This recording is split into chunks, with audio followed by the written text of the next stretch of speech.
Hey there, welcome back to the channel. Cancer is a disease that can profoundly impact and often shorten lives. It is estimated that 1 in 3 people will develop cancer in their lifetime, and each of us will be affected by it in some way. The main treatment for cancer usually takes place in hospitals, but general practitioners play a crucial role in referring patients and providing ongoing support. They also make sure that the patient's care is well coordinated. In this video, we will explore the referral pathways for the 4 most common types of cancer. There are approximately 13 site-specific cancer referral pathways available to help the GP gather information and make urgent referrals to secondary care, typically known as the 2-week wait pathway. Your GP has a low threshold for considering the possibility of cancer based on the presenting symptoms. The referral guidelines assume an exceptionally low positive predictive value of 3%. This means that the guidelines are designed to predict how likely it is for a patient to truly have cancer in case of a positive test result. Therefore, your GP may say something like, "It sounds like you may have this or that, but there is a chance it might be something more serious, like cancer. I don't want you to worry. You should be contacted within 2 weeks for further assessment or tests." As you can see, your GD is not unnecessarily trying to scare you, but rather is being cautious by considering cancer as a possibility. In this video, we will explore the key symptoms and signs of common cancers encountered in primary care, as well as the tasks a GP might undertake to gather information related to a suspected cancer. Why do we bother with fast-track referrals for cancer? The focus is on reducing the impact of cancer, including both the number of people affected and the number of deaths.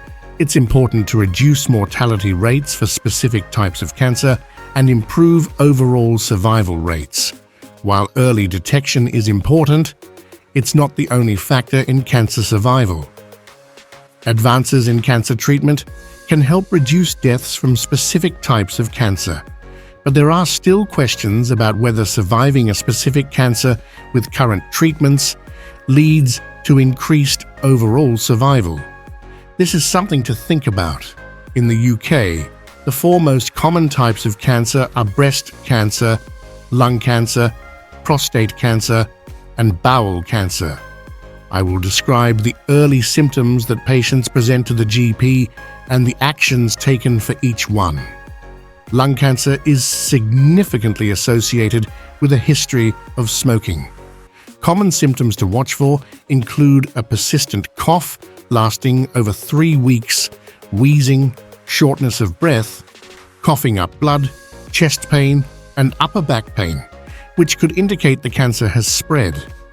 A family history of lung cancer or a smoking history, particularly in individuals over 40 years of age, are also important factors to consider. If a chest X-ray indicates the presence of lung or pleural cancer, you will be referred to a specialist for further evaluation. Your general practitioner is attentive to unexplained chest symptoms and systemic symptoms such as weight loss, loss of appetite, and fatigue. The guidelines advise referring individuals using a suspected cancer pathway referral for lung cancer if they have chest X-ray findings indicating lung cancer or are aged 40 and over with unexplained hemoptysis. It is recommended to offer an urgent chest X-ray to be done within 2 weeks to assess for lung cancer in individuals aged 40 and over if they have 2 or more unexplained symptoms, or if they have ever smoked and have 1 or more unexplained symptoms such as cough, fatigue, shortness of breath, chest pain, weight loss, or appetite loss. Additionally, if they have 1 or more unexplained symptoms and have been exposed to asbestos, the same recommendation applies. Furthermore, the following considerations apply to individuals aged 40 and above with any of the following: persistent or recurrent chest infection, finger clubbing, supraclavicular lymphadenopathy, persistent cervical lymphadenopathy, chest signs consistent with lung cancer, or thrombocytosis. These individuals should undergo an urgent chest X-ray within 2 weeks to assess for lung cancer. In the UK, primary care systems have the capability to directly request urgent chest X-rays and CT scans if the patient meets the criteria. Breast cancer is a common form of cancer, and there is a reliable screening process for it. Women registered with a GP will be invited for NHS breast screening every 3 years between the ages of 50 and 71. You will receive an invitation letter by post. If you are 71 or older, you will not automatically be invited for breast screening, but you can still opt to have it done every 3 years if you wish. If you experience any symptoms of breast cancer, it is important to see a GP even if you have recently had a clear breast screening. Do not wait for your next breast screening appointment. Typical symptoms of breast cancer include breast lumps with or without pain, changes in breast skin, especially if it is unilateral, and axillary lumps. It's important to note that breast pain alone is common and is not normally due to cancer. Men who notice breast lumps are also included in this guidance. Additionally, women under the age of 30 with symptomatic breast lumps are referred along this pathway. All breast referrals follow a 2-week pathway. After conducting a thorough history and examination, your GP will determine the appropriate course of action based on the following guidelines. 1. Refer individuals using a suspected cancer pathway referral for breast cancer if they are age 30 and over with an unexplained breast lump with or without pain, or aged 50 and over with any of the following symptoms in one nipple only: discharge, retraction, or other concerning changes. 2. Consider a suspected cancer pathway referral for breast cancer in individuals with skin changes, suggestive of breast cancer, or age 30 and over with an unexplained lump in the armpit. 3. Consider non-urgent referral in individuals aged under 30 with an unexplained breast lump with or without pain. Let us review prostate cancer symptoms and referral guidelines. Your GP will consider a prostate-specific antigen, PSA, test, and digital rectal examination to assess for prostate cancer in people with any lower urinary tract symptoms, such as excessive urinary frequency in the day or night, hesitancy of urination, urgency or urine retention, or erectile dysfunction or visible hematuria. See the link to a video on the approach to hematuria above. If the prostate feels abnormal during a digital rectal examination, such as being hard, lumpy, or having an uneven surface, the GP will refer the patient using a suspected cancer pathway referral for prostate cancer.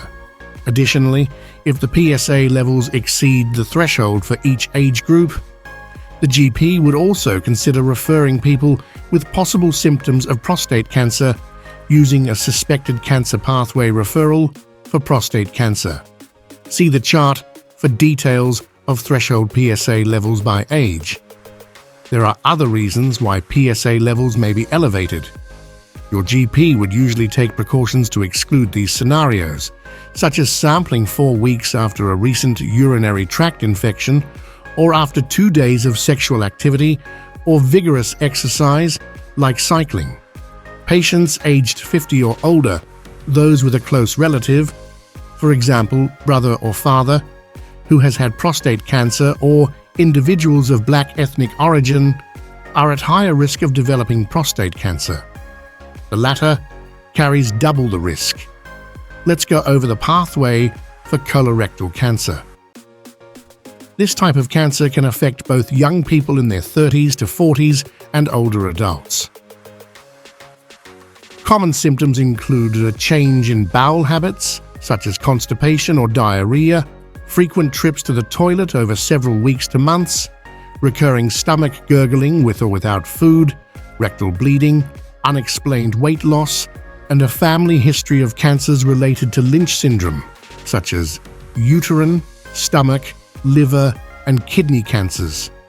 If you are experiencing persistent rectal bleeding or recurrent bleeding over a 6-week period, excessive abdominal pain, difficulty eating, bloating, or discomfort after meals, or uncontrolled spasms of the anus, it is important to speak to your GP. While your GP would typically consider infective causes, inflammatory bowel diseases, or diverticulitis, bowel cancer should also be considered. Talking to your doctor about bowel movements is nothing to be ashamed of. It is a normal part of our physiology, but it's important to discuss any concerning symptoms with your clinician. As part of the assessment, your GP would perform an abdominal and sometimes rectal examination. Before any referrals, a stool test, called fecal immunochemical test, FIT, is usually performed to detect occult blood in stools, which is a marker for bowel cancer because bowel cancer can bleed internally. Another important test is to check for iron deficiency anemia. This can be done by checking for vitamin B12, folate, renal and liver function tests to exclude other causes of anemia.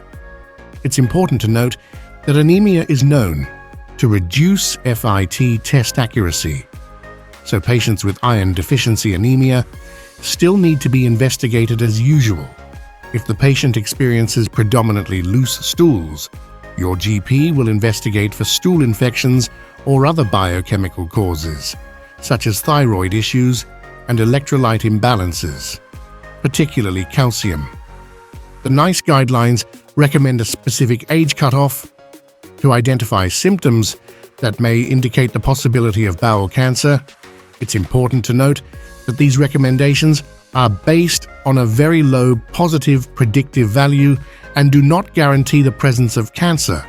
As a result, your GP will typically request a stool sample for a quantitative fecal immunochemical test for patients who meet the criteria for suspected cancer referral but receive a negative FIT result.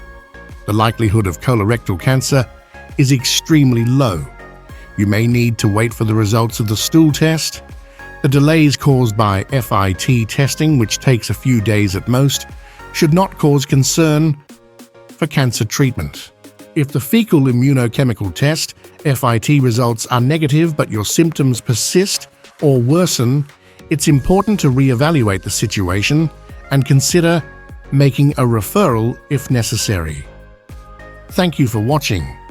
For information on the other pathways we haven't covered, use the link below to check it out. See you in the next video. Subscribe to the channel to be notified of more educational videos like this.